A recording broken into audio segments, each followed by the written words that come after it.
when the siren screamed down the empty road toward her diner that night.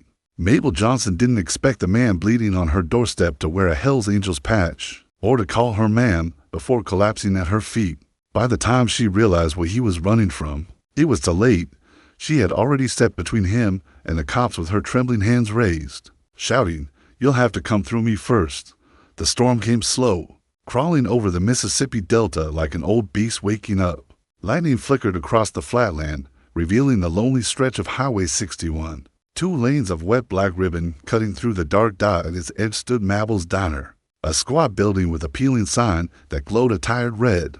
The locals called it the Halo Stop, though Mabel had never much cared for the name. Inside, the air smelled of coffee, grease, and rain-soaked dust. It was nearly midnight, and the place was empty except for the low hum of the refrigerator and the lazy spin of the ceiling fan. Mabel Johnson, 52, moved behind the counter in her slow, deliberate rhythm, wiping each table like it mattered. She was a tall woman, sturdy, her face lined but proud, her hair pulled tight beneath a scarf. There was something steady about her, like the kind of woman you trusted with your secrets but never wanted to lie to.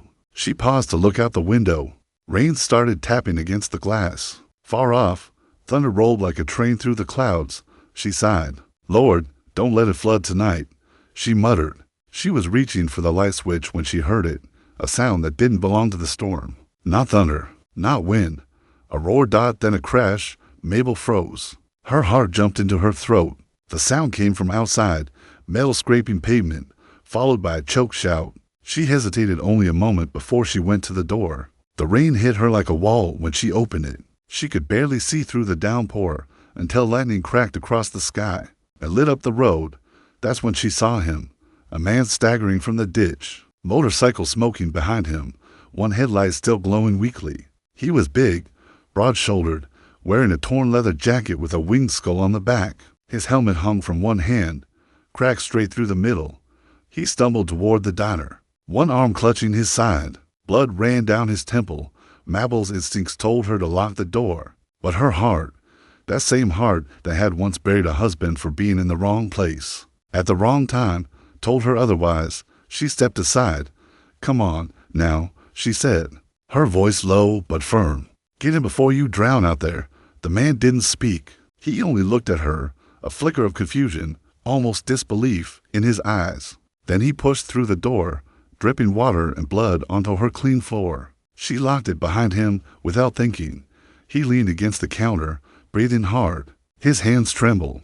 There was a tattoo on his neck, a faded cross, surrounded by flames. "You hurt bad?" she asked. He nodded once, still catching his breath. Just a crack in the ribs." Bike slid out. Mabel grabbed a towel, pressing it into his hand. "Sit yourself down. You're bleeding all over my floor." He sank into a stool. For a moment, the only sound was rain hammering the roof. Then came the distant wail of sirens. The man's head jerked toward the window. "Hell," he muttered, half to himself. "They found me." Mabel frowned. "Who?" "Cops," he said. "They're not after me for the crash. It's bigger than that. There was a fight. Bar out near Clarksdale. Some local boy threw a bottle, and it went bad. One of theirs got hurt. They think it was me." She narrowed her eyes. "Was it?" He met her gaze, steady, clear despite the blood. "No, ma'am. But that won't matter to them." The sirens were louder now, flashing red and blue lights flickering against the rain outside. The patrol cars slowed as they neared the diner. Mabel's pulse picked up. She glanced toward the man. He looked ready to run, but his leg buckled slightly when he stood. "You got somewhere to hide?" she asked quickly. He shook his head. "Doesn't matter. They'll tear through here anyway." Mabel looked around. Her diner, her sanctuary, the old coffee pot steaming, the cross on the wall her husband had carved years ago. She knew what it was like to have men with badges barge into your life and decide what kind of person you were. She thought of her husband, Elijah, pulled over once on this very road for a broken taillight. He hadn't come home that night. The sheriff had said it was an accident, but Mabel had never believed in coincidences since. So when the knock came, hard, sharp, impatient, she didn't move. "Ma'am," a voice called through the door. "State police. You see a man on a motorcycle come through here?" Mabel glanced at the biker. His eyes pleaded silently. She swallowed hard, wiped her hands on her apron, and opened the door halfway. Rain blew in sideways. The troopers stood there, soaked in stern, their flashlights cutting through the dim diner light. "No, sir," she said evenly. "Ain't seen no motorcycle all night. Just me here." Closing up, the taller trooper peered past her shoulder. "You mind if we take a look inside?" She hesitated. Her heart hammered so loud she was sure they could hear it. "Sir, I just mopped," she said softly. "Ain't no one in here but me. You're welcome to track mud all through if you got a warrant." The trooper studied her, long enough for her stomach to twist. Then he nodded curtly. "All right, ma'am. If he comes this way, you call it in." "Yes, sir." She closed the door and locked it again. The man behind the counter exhaled, a shaky, relieved breath. "You didn't have to do that." "Yeah," she said quietly, turning to face him. "But I did." He stared at her for a moment, then gave a small nod of respect. "Name's Ryder, Mabel," she replied. "And you're bleeding on my floor again, Ryder." A faint grin tugged at his mouth. "Sorry about that." She fetched her first aid kit, a tin box she kept from her husband's days. She cleaned the gash on his head, wrapped his ribs as best she could.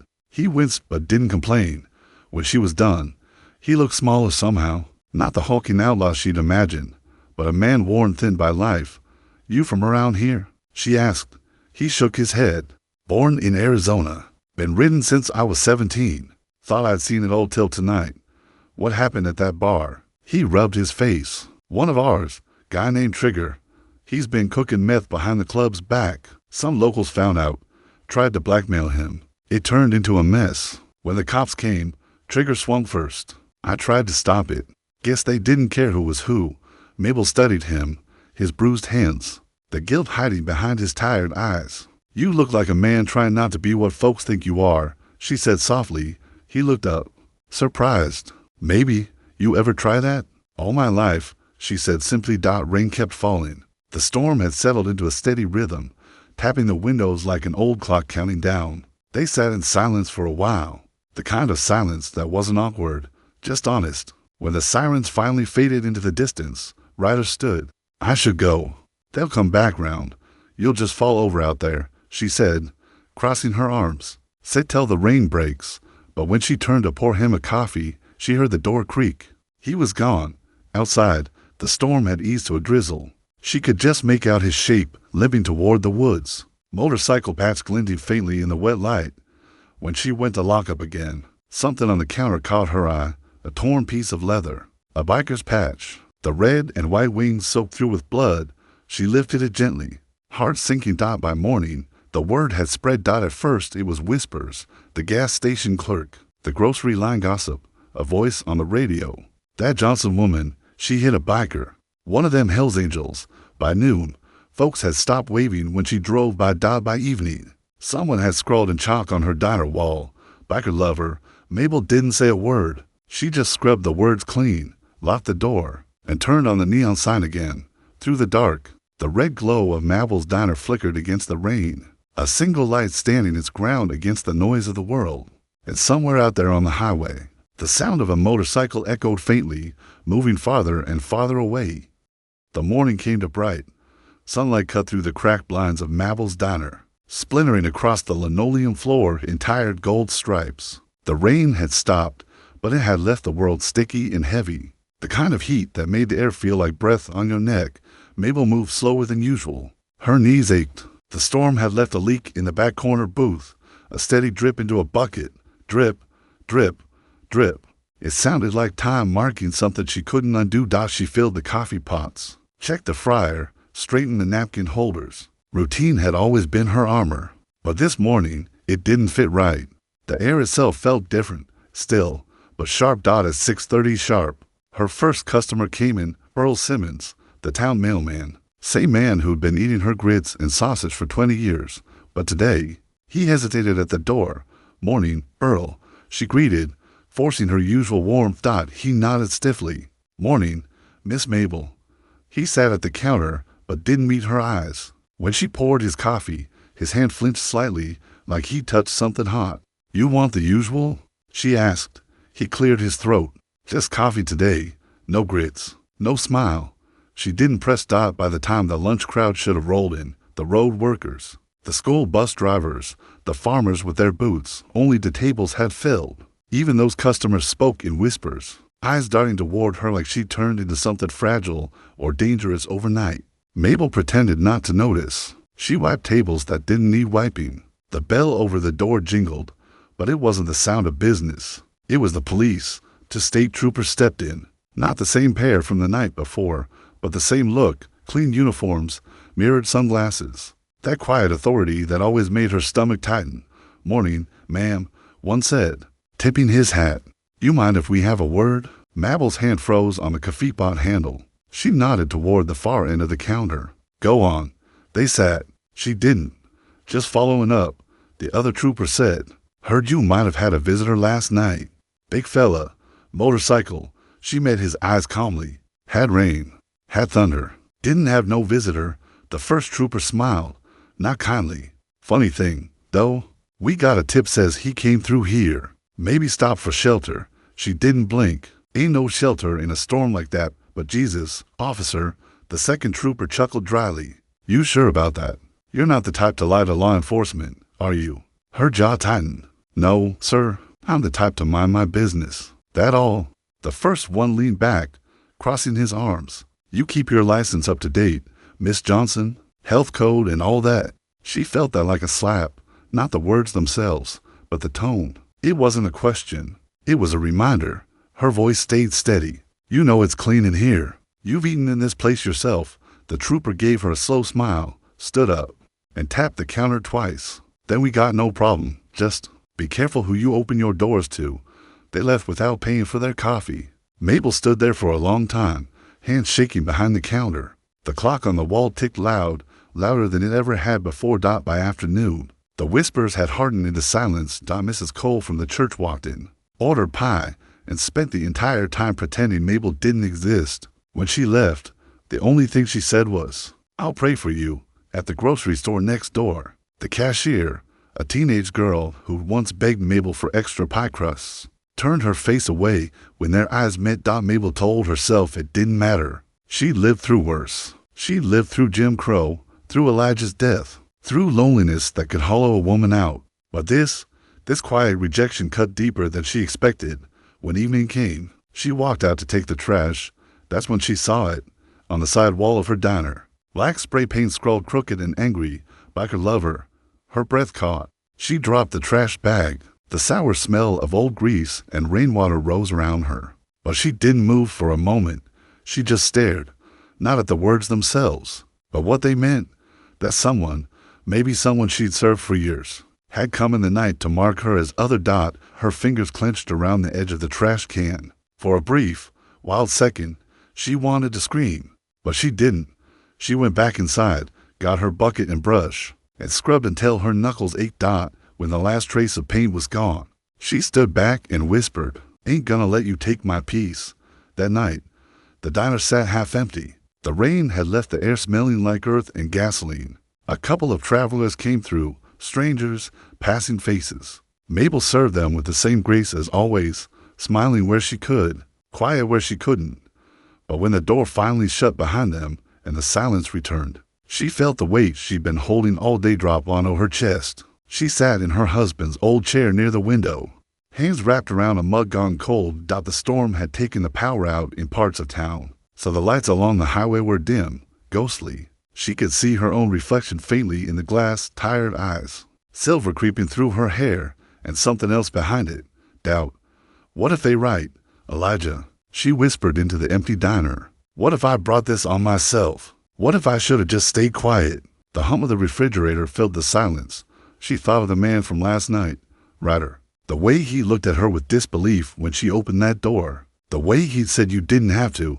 She hadn't done it for him. Not really. She'd done it for the ghost of every man who never got a chance to explain. For her husband. For decency. But still, the loneliness in that moment gnawed at her. She sighed, stood, and went to flip the sign from open to closed. That's when she saw it. A small slip of paper tucked under the door. It wasn't there an hour ago. Her pulse quickened. She bent down, unfolded it carefully. The handwriting was rough, pressed hard into the page. "You didn't owe me nothing, but you saved me." Ryder. Mabel's hand went to her mouth, The note smelled faintly of motor oil and rain. The paper was damp at the edges, but the words were clear. She read it twice. Then again something inside her, that quiet part that had been shrinking all day, flickered back to life. She set the note on the counter, beneath the sugar jar, and stared at it like it was a prayer answered. Outside, the sun had long gone. The world beyond the glass was dark and still. She turned off the lights one by one until only the neon sign remained, its red glow spilling across the diner like a heartbeat. For a long while, she stood at the window, arms folded, watching the road. The silence stretched. The air grew heavy again. Then she heard it. At first, she thought it was thunder, a low rumble rolling in from the horizon.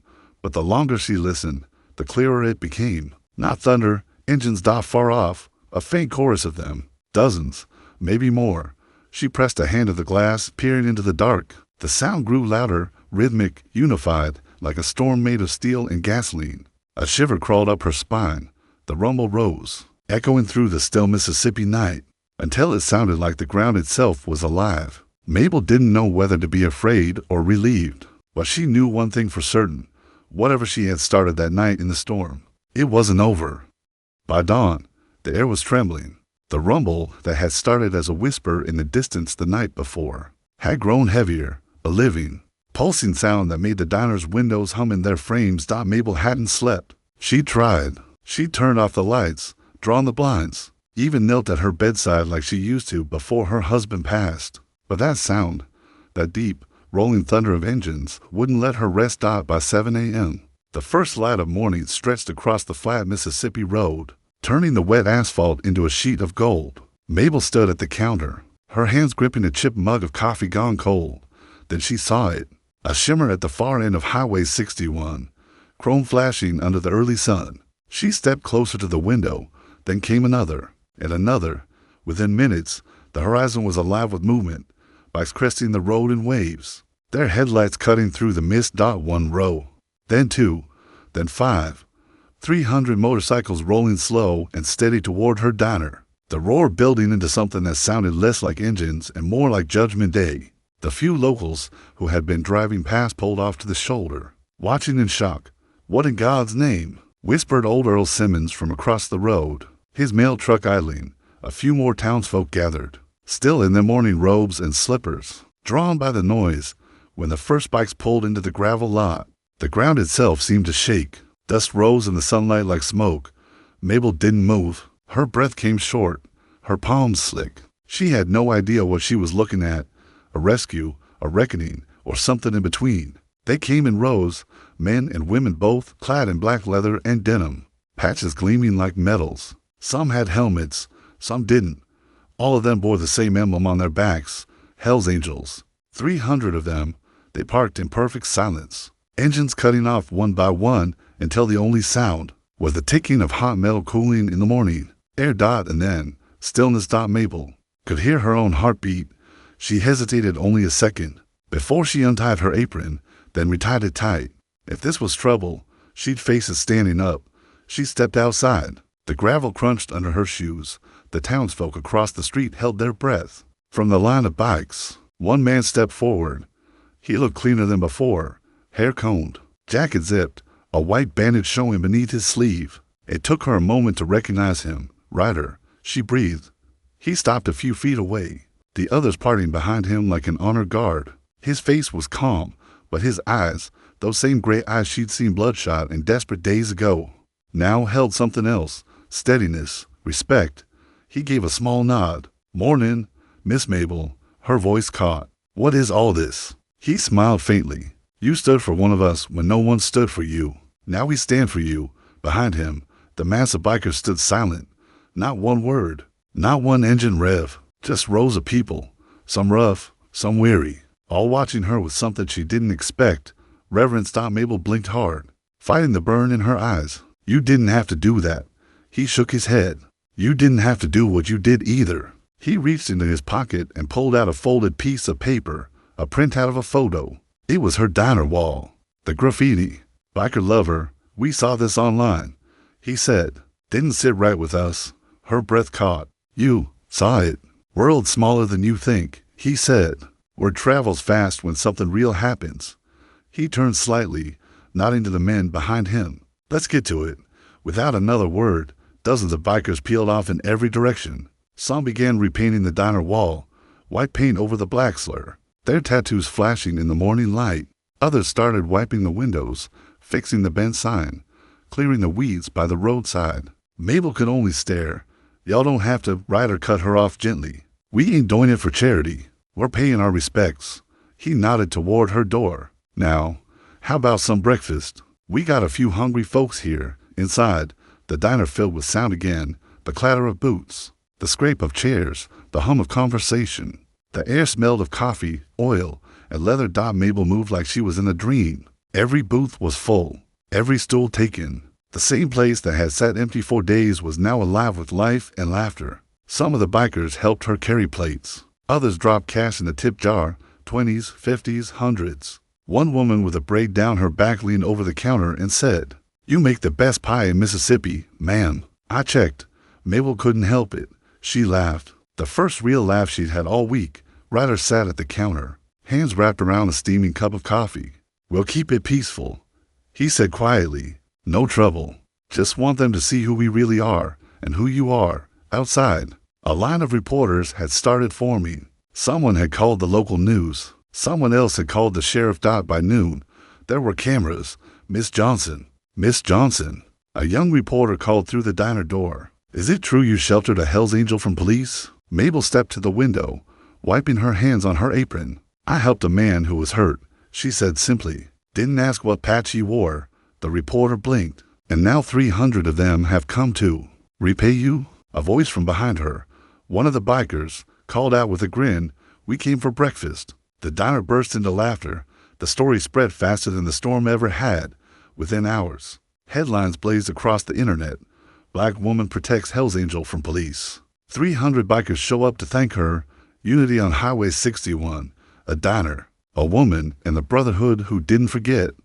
By evening, satellite vans filled the roadside. Curious onlookers stood behind police tape, snapping photos. But the bikers kept the peace, a quiet, disciplined wall of leather and steel. No fights, no chaos, just protection. Mabel served until her feet hurt. She refused help. When the last plate was set down, she noticed something. Not fear, not intimidation, but care. These rough men and women treated her diner like sacred ground. They cleaned up every crumb, wiped every counter, and left cash folded neatly under coffee cups. As sunset bled across the horizon, Ryder came back inside. "You'll have your regulars back tomorrow," he said softly. "They'll come round once the cameras leave." Mabel gave a tired smile. Maybe, maybe not. He looked around at the packed diner, at his people sitting quietly, watching the sun dip through the blinds. "Doesn't matter. You got family now." She met his gaze, the kind of look that doesn't need words. "You still running?" He shook his head. "Not anymore. The man they said I hurt, turned out it was one of ours. Bad apple. The truth's out. I'm clear." "That's good," she said. "You deserve a little peace." He smiled faintly. "Peace ain't my style. But respect, that I'll take." He stood, slipping a hand into his jacket pocket. When he pulled it out, he was holding a small patch, cleaner than the last one he left behind. It was the same winged skull, but beneath it, new words were stitched in red. "Angel's Diner." He set it gently on the counter. "For you." Mabel stared at it, her throat tight. "I can't take this." "You already did," he said. "We just made it official." As twilight deepened, the bikers began to leave, engines roaring to life one by one. The sound rolled across the town again, but this time no one flinched. People stood outside their homes, watching quietly. Some waved. Some even smiled. Mabel stood in the doorway, apron stained, eyes wet. Ryder was the last to mount his bike. He looked back once, gave her a two-fingered salute. "Take care of yourself, Miss Mabel. You too, Ryder." And then they were gone. 300 motorcycles stretching down the highway, fading into the red Mississippi dusk like a procession of thunder. The dust settled slowly.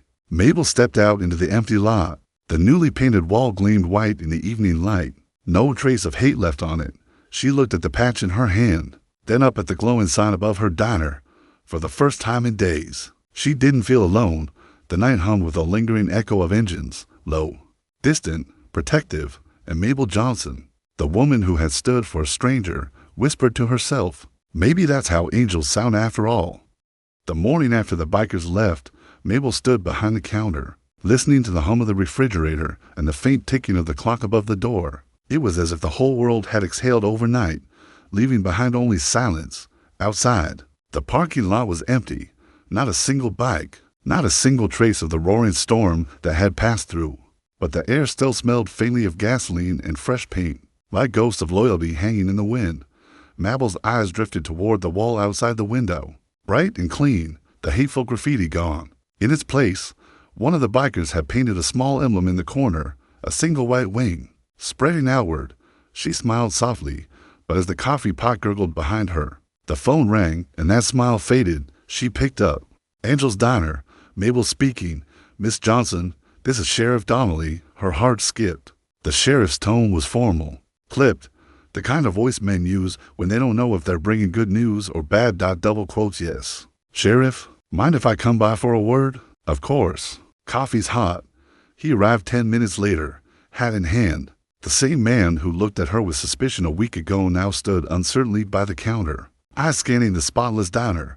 "Morning, Mabel." "Sheriff," she nodded. "Sit down. You look like you need caffeine." He managed a smile and did as told. She poured him a cup and waited. "I suppose you seen the news," he said. "I seen too much of it." "Yeah," he sighed. "World's got your face all over it. Local woman defends biker. Southern diner turns symbol of unity. Even CNN called my office this morning." Mabel gave a soft, tired laugh. "And what did you tell him?" "That you make a mean cherry pie." She chuckled quietly, but the sheriff didn't. He rubbed his jaw.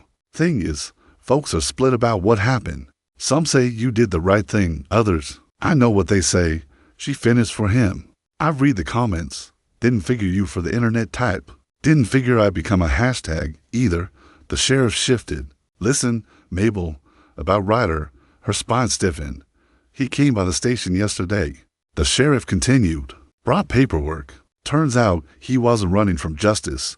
He was running from a crooked deal. Feds confirmed it. He's clean. Even the assault charge has been dropped." Mabel's shoulders sagged with relief. "Thank God." The sheriff nodded. "Still, there's some fallout. The governor's office wants to review local conduct. The town council's all riled up. You might want to keep a low profile for a while." Mabel folded her arms. "That's funny. I kept a low profile my whole life. Didn't do me much good till now." The sheriff looked down at his coffee. "Fair enough." He took a sip, grimaced, then said quietly, "They're calling you a hero, you know." Mabel shook her head. "Heroes are people who do the right thing without thinking about it." "I just made breakfast." "Yeah," he said with a slow nod, "but you made it for the right man." By afternoon, the diner was half full again. Not with bikers this time, but with townsfolk. At first, they came cautiously, pretending they just wanted coffee or pie. But their eyes said different. Curiosity, guilt, admiration they didn't know how to express. Mabel treated them like she always did, polite, steady, no resentment in her tone. "Morning, Mr. Keller," she said to the same man who'd refused to sit in her diner last week. "Blueberry or apple today?" He cleared his throat. "Apple and maybe 2 slices." By sunset, even the old church ladies had shown up, whispering over coffee, watching her move behind the counter like they were seeing her for the first time. That night, when she locked up, she found a folded note slipped under the door. "You made us see ourselves." "Mabel, thank you." From a coward who's trying to be better. She didn't cry. Not then. She just held the note for a long while. Heart heavy, but proud. The next day brought the cameras. Reporters lined the roadside, snapping photos, asking questions through the diner's open door. "Miss Johnson, do you think what you did was an act of defiance or compassion? Do you consider yourself part of their movement now? Are you aware your diner has been trending as a symbol of racial unity?" Mabel looked straight into one of the lenses. "I didn't do it to be a symbol," she said calmly. "I did it because a man was bleeding, and because decency don't check color or jacket patches." The quote aired that night. It went viral again, 10 million views in 24 hours. But fame, Mabel learned, was a fickle thing. By the third day, news vans were replaced by tourists, people taking selfies with the Angel's Diner sign. Buying pie just to post about it. It should have felt good. Instead, it felt hollow. One afternoon, while restocking sugar jars, she looked up to see a black SUV pull in. 2 men stepped out, one in a suit, the other in a government windbreaker. They introduced themselves as agents with the Department of Justice. Mabel Johnson. One of them said, "We'd like to talk about your interaction with Mr. R.J. Ryder Hensley." Her blood ran cold. They were polite, professional, but their words were sharp. "You provided shelter to a wanted suspect. You withheld information from law enforcement." She kept her chin high. "I didn't know who he was. I just saw someone who needed help." They glanced at each other. "We believe you," one said, "but the governor's office wants a formal statement." "Then you'll get one," she said. That evening, as the sun dropped low and the diner emptied, a familiar rumble returned in the distance. Not hundreds this time, just one. Ryder. He parked in the same spot as before and walked in slowly, removing his gloves. "Mabel," he said quietly. "You shouldn't be here," she said. "You'll stir up trouble again." Too late for that. He pulled out a newspaper, folded under his arm. The headline read, "Federal charges dropped against Angel leader. Investigation reveals police corruption." He looked up. "You saved me, you know." "I didn't save nobody. Just made breakfast." He smiled faintly. "You did a lot more than that." He reached into his pocket again, this time pulling out something small and heavy, a silver chain with a charm shaped like a wing. "Some of the brothers wanted you to have this. Said it's good luck." She hesitated, then took it. "I don't believe in luck." "Then call it loyalty." They stood in silence a long moment. Finally, he said, "I came to say goodbye." Her throat tightened. "Where are you headed?" "North. We're building a shelter for vets and folks who got nowhere to go." "Thought maybe I'd build something good this time." Mabel smiled sadly. "You already did." He turned to leave, but paused at the door. "You ever need anything, you know how to reach us." "I reckon I won't," she said softly. "But thank you." He gave her a two-finger salute, just like before, and was gone. Weeks passed. The frenzy faded. The cameras left.